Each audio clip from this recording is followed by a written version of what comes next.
Il l'a remarqué lors d'une nuit tout à fait ordinaire, lorsque la lumière du couloir a clignoté et qu'une odeur de brûlé s'est répandue dans l'air, comme si une rallonge électrique avait sauté quelque part à proximité. Dans le bureau vide, tout semblait plus bruyant. Le tic-tac de l'horloge, le ronronnement de la ventilation, le craquement occasionnel du plastique. Sur l'écran de la caméra de surveillance, un voyant rouge clignotait. Le système indiquait qu'il était en train d'enregistrer, mais l'écran restait noir. Alexei, cadre intermédiaire, était resté tard au bureau, non par zèle, mais simplement parce qu'il avait peur d'être en retard pour rendre son rapport.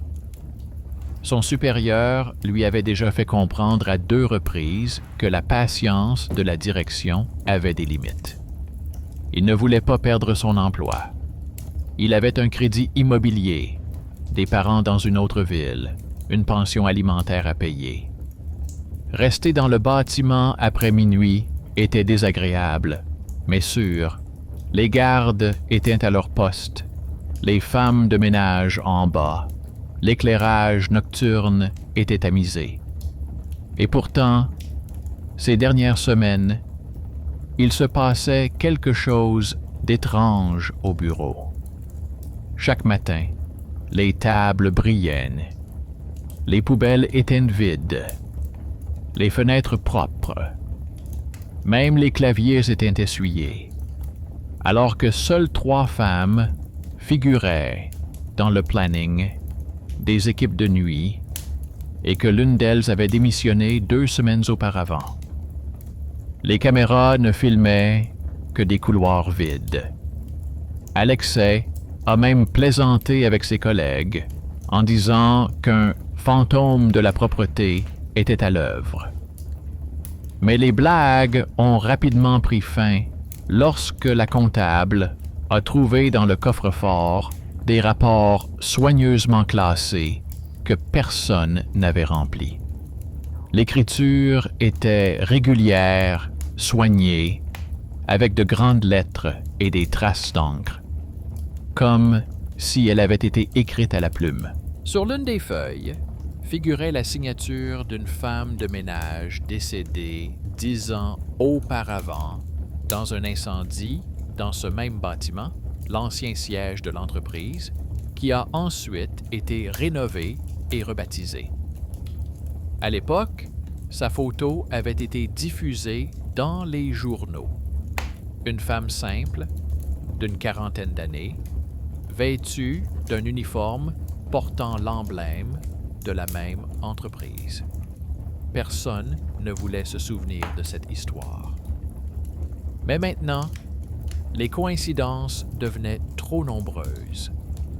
Alexei décida de rester après son service. Officiellement, pour vérifier le rapport avant de l'envoyer, mais officieusement, pour voir qui nettoyait le bureau. Il n'aimait pas que ses papiers soient parfaitement alignés le matin, alors qu'il les laissait toujours en désordre. Même sa tasse de café était lavée, mais avec une tache sur la soucoupe, comme si quelqu'un avait versé et bu à sa place. Il alluma la lampe de bureau, laissa son ordinateur portable sur la table et fit semblant de travailler. Il était minuit passé lorsque la climatisation émit un bref bruit, comme si quelqu'un avait ouvert la porte. Il y eut un mouvement dans le couloir, non pas une ombre, mais plutôt une tache lumineuse, un reflet qui disparut aussitôt. Il s'approcha de la cloison vitrée et jeta un coup d'œil. Une trace s'étirait dans le couloir, une bande brillante et humide, comme si quelqu'un était passé avec un chiffon mouillé. Il n'y avait pas d'odeur de produits nettoyants, seulement un léger parfum de poussière et de quelque chose de métallique. Il suivit la trace. La lampe de la cuisine clignotait. Le sol était effectivement fraîchement lavé et des traces de pas étaient visibles sur le carrelage humide. Petite, féminine, avec un motif caractéristique sur la semelle, qu'Alexei n'avait jamais vu auparavant.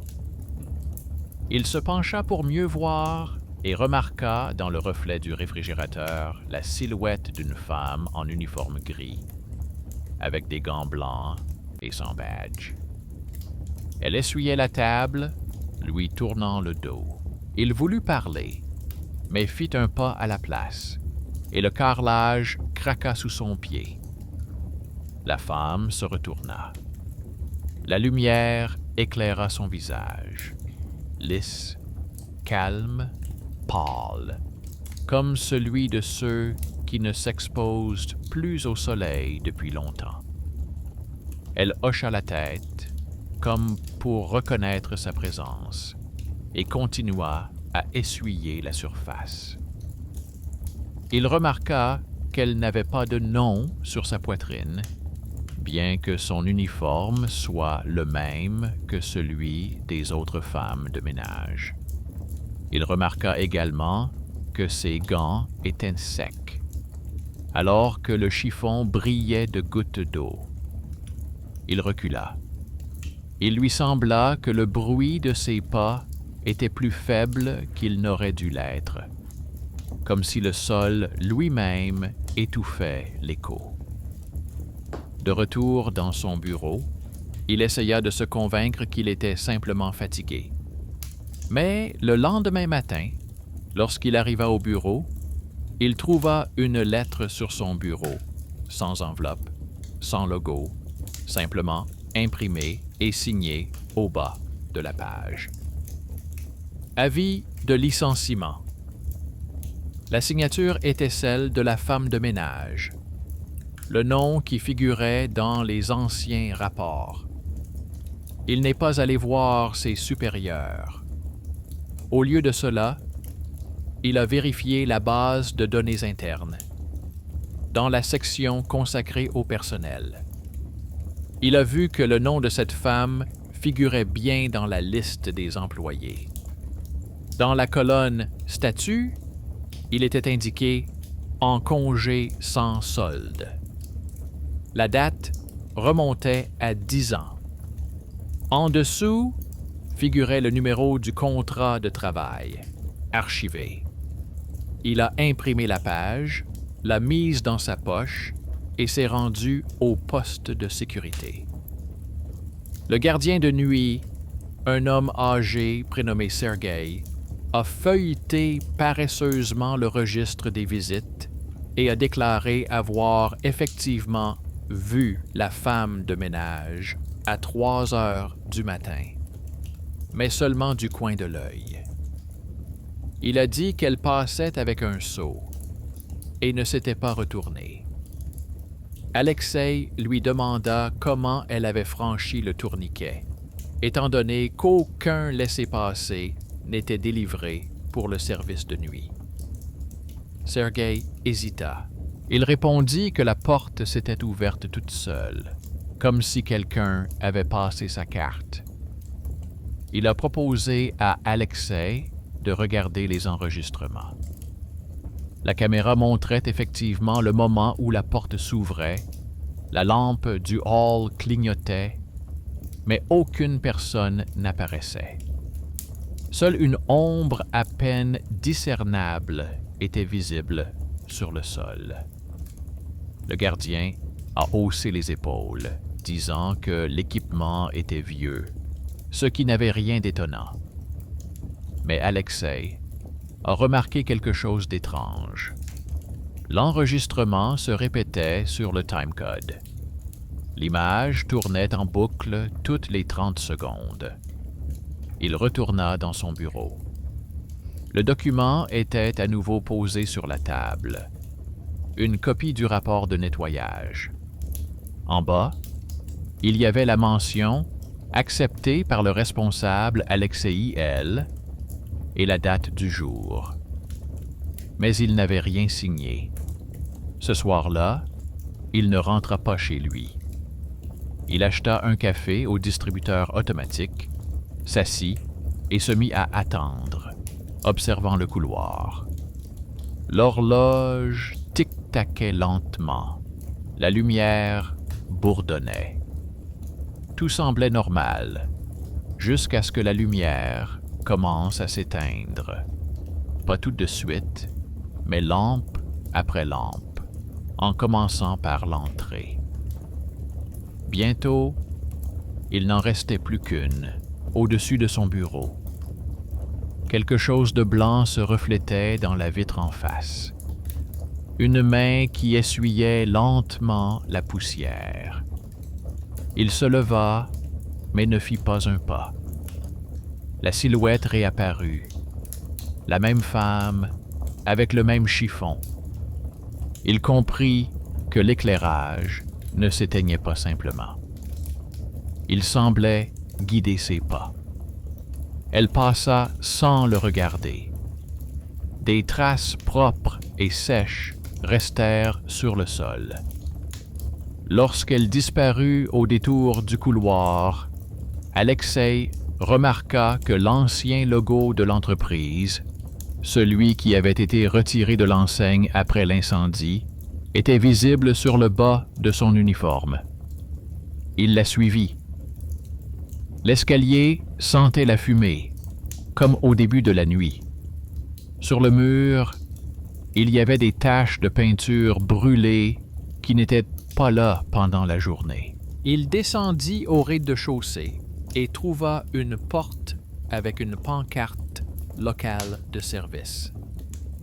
La serrure était ouverte. À l'intérieur, il y avait un entrepôt avec des seaux, des balais et des caisses. Un tableau des horaires de travail était accroché au mur. La dernière inscription était son nom de famille. La date était celle de l'incendie. Dans un coin se trouvait un vieux dossier brûlé avec des morceaux de pages. Parmi eux, une fiche de paye. En face de son nom était inscrit « Nom versé ». Il comprit que personne parmi les nouveaux employés n'avait été informé de ce qui s'était passé à l'époque. Quand il est retourné dans son bureau, la lettre de licenciement avait disparu. Il n'y avait qu'une tasse sur la table, propre, mais dans laquelle se reflétait le plafond, où la lampe clignotait comme un signal. Il a levé les yeux et a compris que la lumière clignotait à un certain rythme. Il sortit son téléphone et activa l'enregistrement. L'écran de l'appareil montrait la silhouette d'une femme de ménage debout près de la porte. Ses yeux étaient vides, comme du verre. Elle leva lentement la main et pointa son écran. Dans le reflet du téléphone, il se vit assis à son bureau, alors qu'il se tenait debout près de la porte. Un instant plus tard, l'écran s'assombrit. Il cligna des yeux et la pièce redevint vide.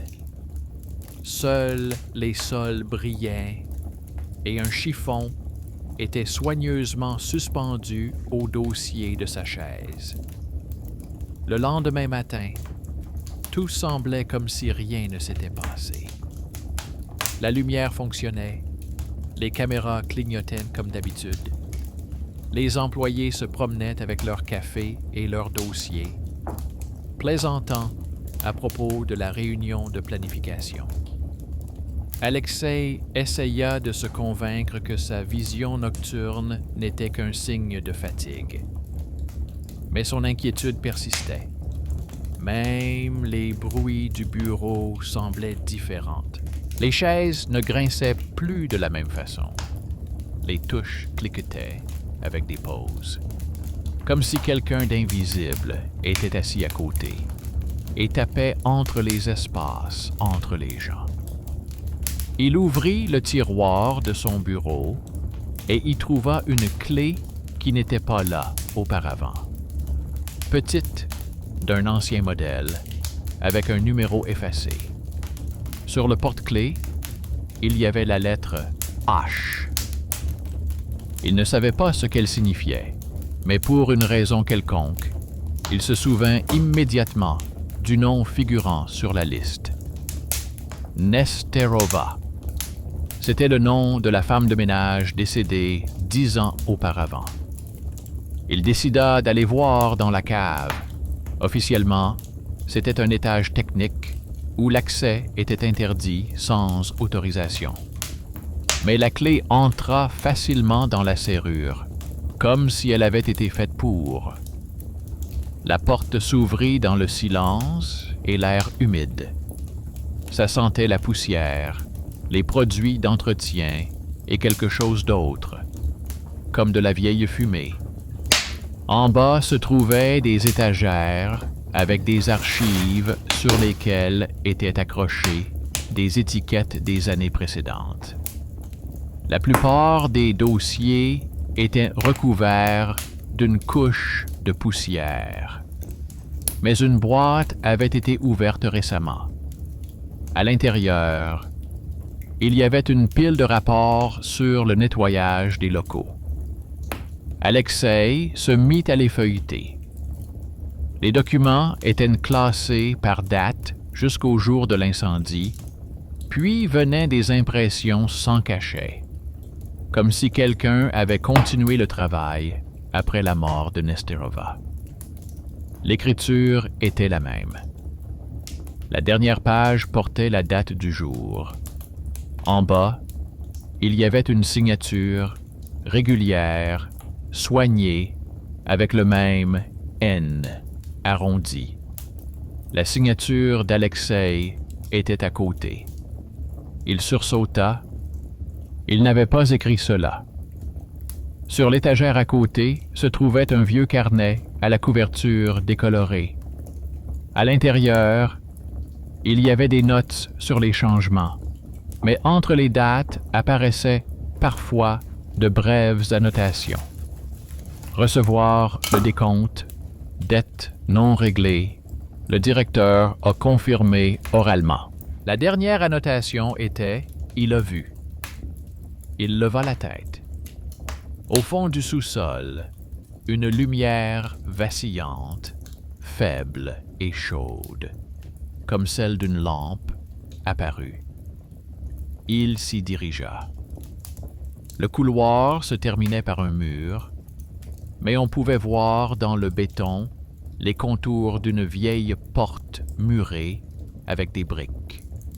Sur le sol, sous la porte, se trouvait un vieux panneau métallique avec le logo de l'ancienne entreprise. Il le toucha et entendit un léger bruissement, comme si quelqu'un avait bougé derrière le mur. Il sortit du sous-sol en fermant la porte, mais l'odeur de brûlé persistait. Sur le palier supérieur, près de l'escalier, il rencontra Sergei, le gardien. Celui-ci avait mauvaise mine, le visage gris, les yeux enfoncés. Il dit qu'il avait revu la femme de ménage pendant la nuit.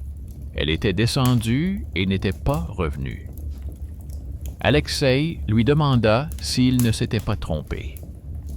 Sergei secoua la tête. Il dit que sa silhouette était clairement visible sur l'écran de la caméra, mais que lorsqu'il avait rembobiné l'enregistrement, elle allait dans le sens inverse, comme si le temps s'écoulait à rebours. Alexei comprit qu'il ne suffisait plus de simplement regarder. Il décida d'installer sa propre caméra dans son bureau. Une petite caméra issue d'un ancien projet. Il l'alluma avant de rentrer chez lui et la laissa allumer toute la nuit. Le lendemain, il est arrivé le premier. La caméra avait enregistré exactement 4 heures. Il a ouvert la vidéo. Les 2 premières minutes, silence. Puis, une femme en uniforme, sans badge, est sortie de derrière l'armoire. Elle a essuyé la table, lavé une tasse, soigneusement rangé des papiers, ouvert un ordinateur portable. Sur l'écran de l'ordinateur portable, une boîte mail s'ouvre et un nouveau message apparaît. Elle tape au clavier et on voit qu'elle signe de son nom. Puis elle tourne la tête vers la caméra et semble le regarder droit dans les yeux. À ce moment-là, la vidéo s'arrête. Le fichier est vide, mais l'enregistrement continue. Alexei sentit sa gorge se serrer. Il ouvrit son ordinateur portable. Effectivement, il y avait un email dans la boîte d'envoi. Le destinataire était le service des ressources humaines. L'objet, démission volontaire. À la fin, il y avait son nom et sa signature. La date était celle du jour même. Il se rendit au service des ressources humaines. La secrétaire, une jeune femme, lui dit qu'elle avait reçu la lettre et déjà rempli les documents. Lorsqu'il lui demanda qui avait apporté la lettre, elle répondit que c'était la femme de ménage. Alexei se figea. Il lui demanda à quoi elle ressemblait. La secrétaire a haussé les épaules. Elle a dit que c'était une femme ordinaire, en uniforme, mais un uniforme ancien, avec un logo rond qui n'était plus utilisé depuis longtemps. Il comprit que tout se répétait. Quelqu'un effaçait sa présence et laissait à la place une note, une copie, un bout de papier. Dans la journée, il a essayé de travailler, mais ses collègues se comportaient bizarrement. L'un d'eux a dit avoir entendu Alexei faire ses adieux au service la veille. Un autre a déclaré l'avoir vu tard dans la nuit sortir de l'ascenseur avec un seau. Le troisième a haussé les épaules. Mais tu as dit toi-même que tu avais décidé de partir. Il n'avait rien dit de tel. Après le déjeuner, il est allé voir son chef, mais celui-ci n'était pas là. Le bureau sentait le produit nettoyant. Les fenêtres brillaient comme après un grand nettoyage. Sur la table se trouvait un dossier portant la mention « Nouveau manager ». Il s'assit, essayant de rassembler ses pensées. Dehors, derrière la vitre, une femme marchait dans le couloir avec un seau. Il se leva et sortit, mais le couloir était vide. Seules des traces de pas humides menaient à l'escalier. Il courut à leur suite. Les traces montaient les marches, puis disparaissaient près de la porte. Derrière la porte se trouvait une issue de secours fermée depuis longtemps. Une vieille casque et un chiffon brûlé gisaient sur le sol. Soudain, un léger courant d'air chaud passa par la ventilation, comme si quelqu'un avait ouvert le registre d'une chaudière. Il entendit un murmure faible, semblable à un souffle, mais ne distingua pas les mots. Il resta debout jusqu'à ce qu'il sente la chaleur. De bas en haut, de l'air chaud, avec une odeur de brûlé, sortait des fissures dans le sol. Il comprit que l'endroit où il se trouvait était précisément celui où le feu avait pris naissance. Le soir, il se retrouva à nouveau seul. Il prit la lampe, l'alluma sur la table et sortit cette vieille clé. Sur son bord était gravé quelque chose qui ressemblait à un chiffre ou à une lettre, mais c'était illisible. Il la tourna entre ses mains, Le métal laissait des traces noires sur ses doigts. Il décida de redescendre au sous-sol. Il savait désormais ce qu'il devait chercher. Le sous-sol l'accueillit avec son humidité habituelle et son odeur de poussière ancienne. Sur le sol, il aperçut des traces à peine visibles dans la poussière, mais fraîches. Elles menaient à la porte condamnée.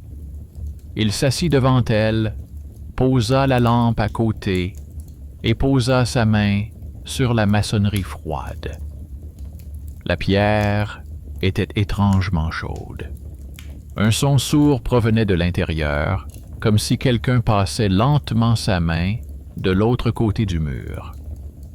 Il dit doucement qu'il savait qui elle était, qu'il avait vu les documents, qu'il avait compris que la dette n'était pas encore réglée. L'air devint plus lourd, la lampe clignota, et soudain, la maçonnerie se fissura. Une étroite fente apparut entre les pierres, d'où s'échappait de la fumée et de l'air humide. Il recula d'un pas. À l'intérieur, dans l'obscurité, quelque chose de clair bougea, comme des vêtements imprégnés d'eau. Puis l'odeur de brûlé disparut, ne laissant qu'une odeur savonneuse, fraîche, comme après un nettoyage. Il comprit que sa présence n'était pas malveillante, juste inachevée. Il ferma la porte, ressentant un étrange soulagement. Il monta à l'étage, décidant qu'il parlerait à ses supérieurs le lendemain et leur raconterait tout. Mais le lendemain matin, son badge ne fonctionnait plus. Le gardien de l'autre équipe lui a dit qu'Alexei ne travaillait plus ici, que son licenciement avait été signé la veille et que la signature était de sa propre main.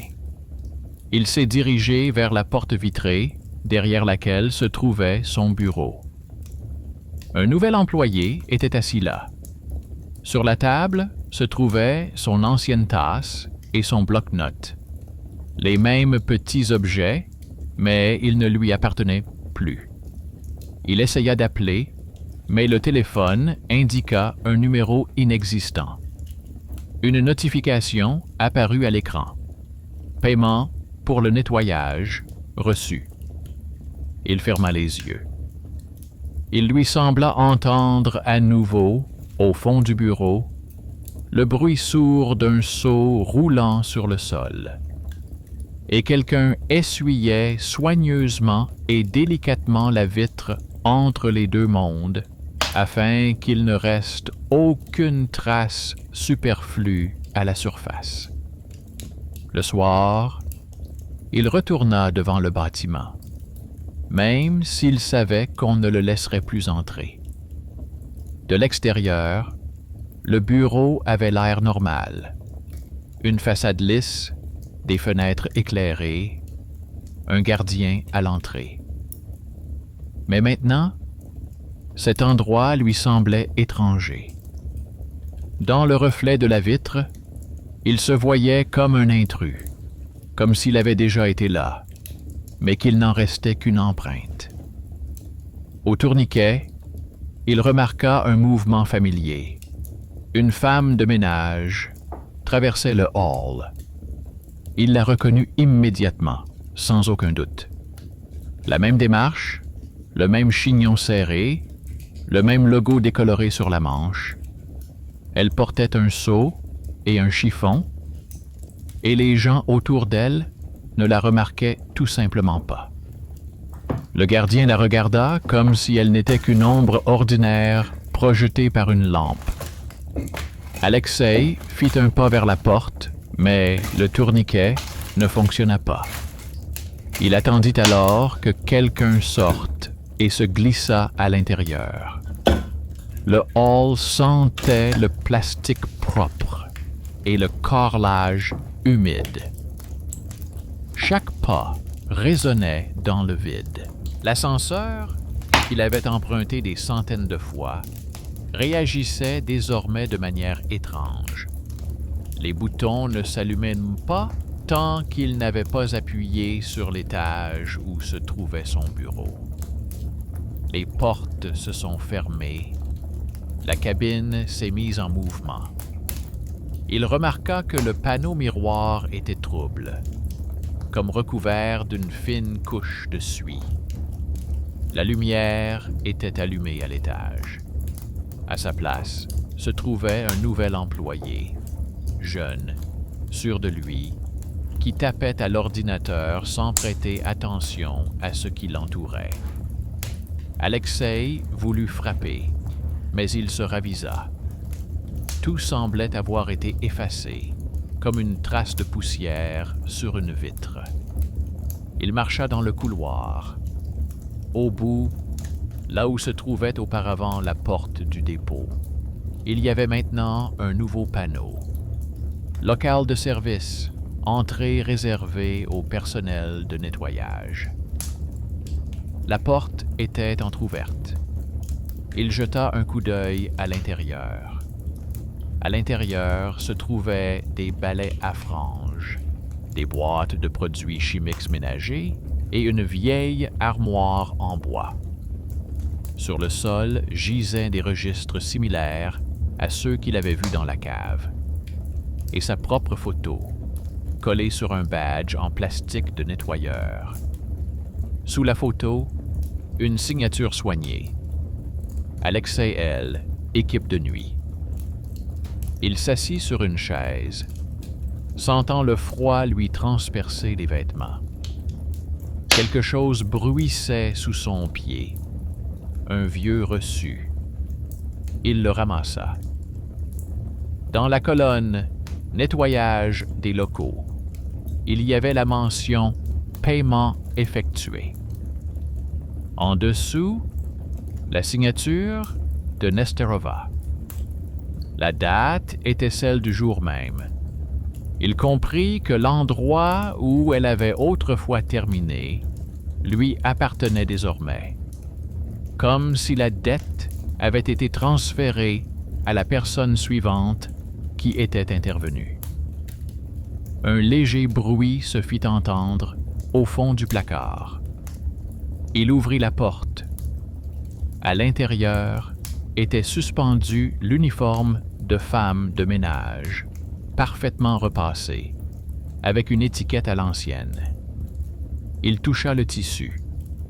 Il était chaud. Une enveloppe tomba sur le sol. À l'intérieur, une lettre sans date. Merci de l'avoir vu. Maintenant, le travail est terminé. La signature était la même, régulière et soignée. Il sentit une odeur de savon frais. Une ombre apparut soudain sur le mur à côté, floue, comme celle d'une personne se tenant trop près de la lumière. Alexei ne se retourna pas. Il prit simplement l'uniforme dans l'armoire et l'enfilait. Il lui allait parfaitement. Dans le couloir, les lampes commencèrent à s'éteindre les unes après les autres, se déplaçant vers lui. Il prit le seau qui se trouvait près du mur et continua d'avancer. Ses pas étaient désormais silencieux, réguliers, comme si le sol les absorbait. Sur l'écran de surveillance en bas, Sergei vit un agent d'entretien marcher dans le couloir. Tout était comme d'habitude. L'uniforme, le seau, le pas tranquille. Il nota l'heure dans le journal et bâilla. Mais soudain, il remarqua que le nom n'apparaissait pas dans la colonne « Laissez passer ». Seule la date était indiquée, 10 ans auparavant. Il regarda l'écran de plus près. La caméra montrait un couloir vide. Et le seau continuait à rouler tout seul, son rebord métallique brillant sous les lampes. Au bout de quelques jours, Les employés commencèrent à remarquer que le bureau était devenu trop propre le matin. Même la moquette semblait neuve. Dans les tiroirs, ils trouvèrent des documents soigneusement rangés, parmi lesquels se trouvaient d'anciens rapports portant des signatures inconnues. Personne ne savait d'où ils venaient. Le nouveau directeur a déclaré que la femme de ménage des archives travaillait probablement plus que prévu. La secrétaire a objecté qu'il n'y avait pas de tel poste. Mais il a simplement haussé les épaules. Alors, nous avons simplement des ombres très responsables. Un matin, Sergei, le gardien, ne s'est pas présenté à son poste. On a trouvé à sa place un carnet dans lequel il notait des choses étranges. Je l'ai vu, ne se reflète pas, maintenant ils sont deux. La dernière note disait « Il est en uniforme ». Depuis lors, le soir, on aperçoit parfois deux silhouettes dans les fenêtres de l'immeuble de bureau, qui se déplacent lentement dans le couloir sans laisser d'empreinte dans la vitre. L'un des seaux est vieux, en fer, l'autre est neuf, en plastique. Mais l'histoire ne s'arrête pas là. Quelques mois plus tard, un nouveau stagiaire de nuit a rejoint l'entreprise. C'était un garçon taciturne, venu pour gagner un peu d'argent. La première nuit, il a rédigé un rapport. Le lieu de travail est parfaitement propre, il n'y a pas de déchets, même les balais sont rangés par taille. Le matin, il a raconté au gardien qu'il avait vu une femme et un homme en uniforme qui lui avaient montré où se trouvaient les chiffons et où était rangée la clé de l'entrepôt. Il les a remerciés et a dit que l'uniforme était très confortable. Le gardien lui a répondu que personne d'autre que lui n'avait été affecté au quart de nuit. Il ne discuta pas. Il dit seulement que c'était peut-être un test et qu'ils avaient promis de revenir le lendemain pour lui montrer comment clôturer correctement le rapport. Depuis lors, on trouve parfois le matin dans le couloir les traces de deux paires de chaussures, l'une plus grande, l'autre plus petite. Les traces disparaissent près de la sortie de secours, qui est désormais condamnée. Lorsque le présentateur se tait, il ne reste qu'un léger murmure, semblable au frottement d'une serpillière sur le sol. Il remercie les téléspectateurs, leur demande d'où ils regardent et leur demande d'écrire s'ils croient que le travail peut se poursuivre même après la fin du service. Il souhaite à tous une bonne nuit et dit « Que votre bureau soit propre demain matin. Mais s'il est trop propre, ne demandez pas qui est venu le nettoyer. » Une semaine après la disparition de Sergei, le gardien a été remplacé. Le nouveau gardien, Mikhail, était plus jeune et, comme d'habitude, attribuait tout cela aux légendes des anciens. Il riait en écoutant les histoires de ses collègues, selon lesquelles, la nuit, un ascenseur circulait sans être appelé quelque part dans les étages supérieurs, et que des nettoyeurs apparaissaient dans les listes de corps de travail sans que personne ne les ait enregistrés. Mais dès la troisième nuit, il a cessé de plaisanter. D'abord, un bruissement s'est fait entendre dans la radio. comme si quelqu'un passait un chiffon humide sur le microphone. Puis, un bref signal a retenti et une fenêtre d'observation du 6e étage s'est ouverte sur le moniteur avec les caméras. Michael a remarqué 2 silhouettes, une femme et un homme, debout côte à côte dans un couloir vide. La lumière clignotait comme si elle respirait. Il appuya sur le bouton d'enregistrement, mais l'écran se figea. Lorsqu'il redémarra le système 1 minute plus tard, l'image était à 0 et à sa place apparaissait un tableau intitulé « Rapport de nettoyage de nuit » avec la date du jour et son nom dans la ligne « Responsable ». Il ne comprenait pas comment cela était possible. Le lendemain, personne ne remarqua rien d'étrange. Mais Michael comprit soudain que son badge était différent. C'était un ancien modèle, avec un logo décoloré, qui n'existait plus depuis longtemps dans cette entreprise. Sur la photo, c'était lui, mais plus jeune. Au dos, l'inscription « Accès aux zones techniques » était gravée en relief. Ce jour-là, une nouvelle plaque apparut en bas, près des ascenseurs. « Accès réservé au personnel. Personnel de nettoyage uniquement. » Le métal brillait d'un polifrais, comme si elle avait été accrochée pendant la nuit. Pendant ce temps, le bâtiment semblait avoir commencé à vivre selon son propre horaire interne. Les gens se plaignaient que les portes s'ouvraient parfois toutes seules, que les imprimantes imprimaient d'anciens rapports et que les lampes s'allumaient dans l'ordre des numéros des bureaux.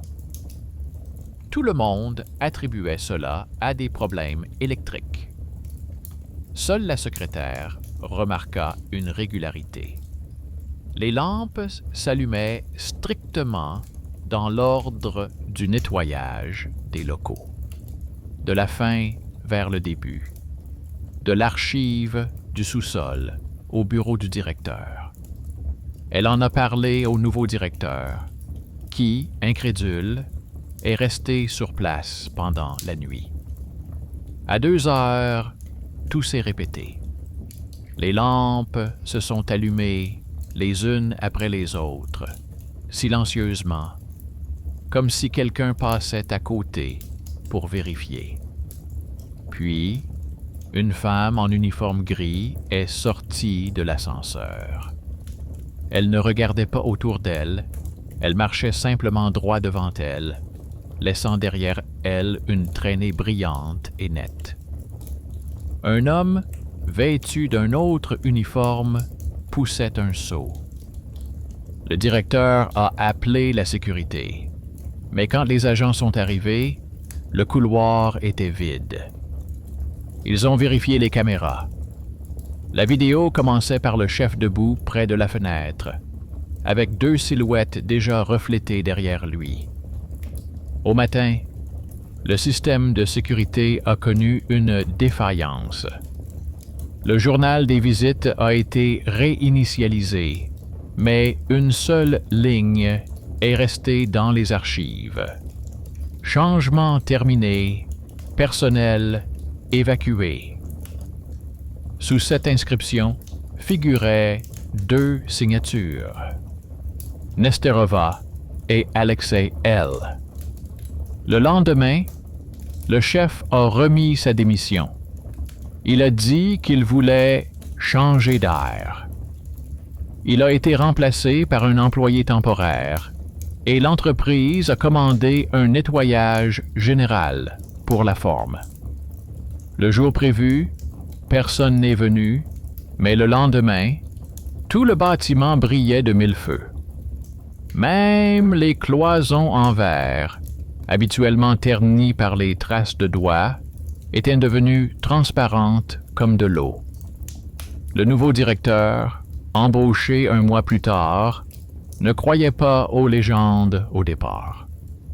Il était rationnel, austère et aimait l'ordre. Selon lui, toute bizarrerie s'expliquait par le facteur humain.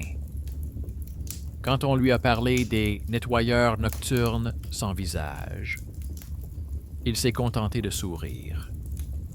La première semaine, il ne s'attardait presque jamais, mais un soir, il remarqua que quelqu'un avait ouvert son ordinateur portable. Le mot de passe était le même, mais le curseur était positionné sur le mot « rapport ». Le fichier était parfaitement rempli, comme si quelqu'un du service comptable avait tout vérifié à sa place. En bas, il y avait sa signature, mais l'écriture était différente. Douce, arrondie, féminine. Il a demandé à ses collègues qui aurait pu faire cela. Personne n'a avoué. Il a alors décidé de vérifier les enregistrements des caméras, mais celles-ci n'avaient pas fonctionné entre minuit et 4 heures du matin. « Redémarrage régulier », lui a-t-on répondu au service technique, bien que cela ne se soit jamais produit auparavant. Dans la nuit de vendredi à samedi, il est resté seul. Vers le matin, il a remarqué que la porte vitrée de la salle de réunion était entr'ouverte. De l'intérieur venait un léger grincement, comme si quelqu'un essorait un chiffon mouillé. Il s'est approché et a vu son reflet dans la vitre, mais derrière lui se tenaient 2 personnes, une femme et un homme. Elle tenait une serpillière, lui un seau. Leur visage arborait cette étrange sérénité que l'on retrouve chez les personnes qui viennent d'achever un travail pénible. Il se retourna, mais il n'y avait personne. Le sol sous ses pieds était humide, mais aucune goutte d'eau n'était tombée, comme si le sol absorbait les traces. Une feuille de papier l'attendait dans son bureau. Elle ne comportait que 2 lignes.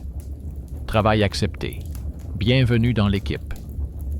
Les signatures étaient illisibles, mais il n'y avait aucune date. Il reposa la feuille. Au bout de quelques semaines, il s'aperçut qu'il connaissait les itinéraires de nettoyage, bien que personne ne les lui ait montrés. Que les portes s'ouvraient d'elles-mêmes lorsqu'il transportait des documents et que les lampes s'éteignaient derrière lui. Bientôt, ses collègues commencèrent à dire que le soir, son visage était difficile à distinguer dans le reflet des fenêtres, comme si le verre refusait d'en mémoriser les traits. La ville vivait sa vie habituelle. Personne ne savait que dans l'un des immeubles de bureaux, derrière les façades en miroir, un ascenseur montait chaque soir sans avoir été appelé. Que 2 personnes en sortaient et que, à leur apparition, le bâtiment semblait expirer. Ils suivent leur itinéraire habituel, passant d'un bureau à l'autre, portant un seau qui ne renverse pas une goutte. La femme essuie les tables, l'homme vérifie les fenêtres. À la fin de leur parcours, ils s'approchent de la porte vitrée de la sortie de secours, là où se trouvaient autrefois les archives. La lumière autour d'eux devient douce, comme du brouillard, et leurs silhouettes se fondent comme des reflets dans du verre transparent. Et le lendemain matin, le bureau accueille les employés avec de l'air frais, des écrans propres et des papiers soigneusement rangés. Parfois, Un rapport est laissé sur l'une des tables, sans empreinte ni date. Seulement 3 mots. Le changement continue. Merci. Et si quelqu'un arrive le premier, avant l'aube, et entend quelque part derrière la cloison le léger bruit d'une serpillière sur le sol, mieux vaut ne pas regarder. Car dans le reflet, on peut voir que le bâtiment est déjà en train d'être nettoyé. Et l'un d'entre eux pourrait lever les yeux et vous saluer d'un signe de tête.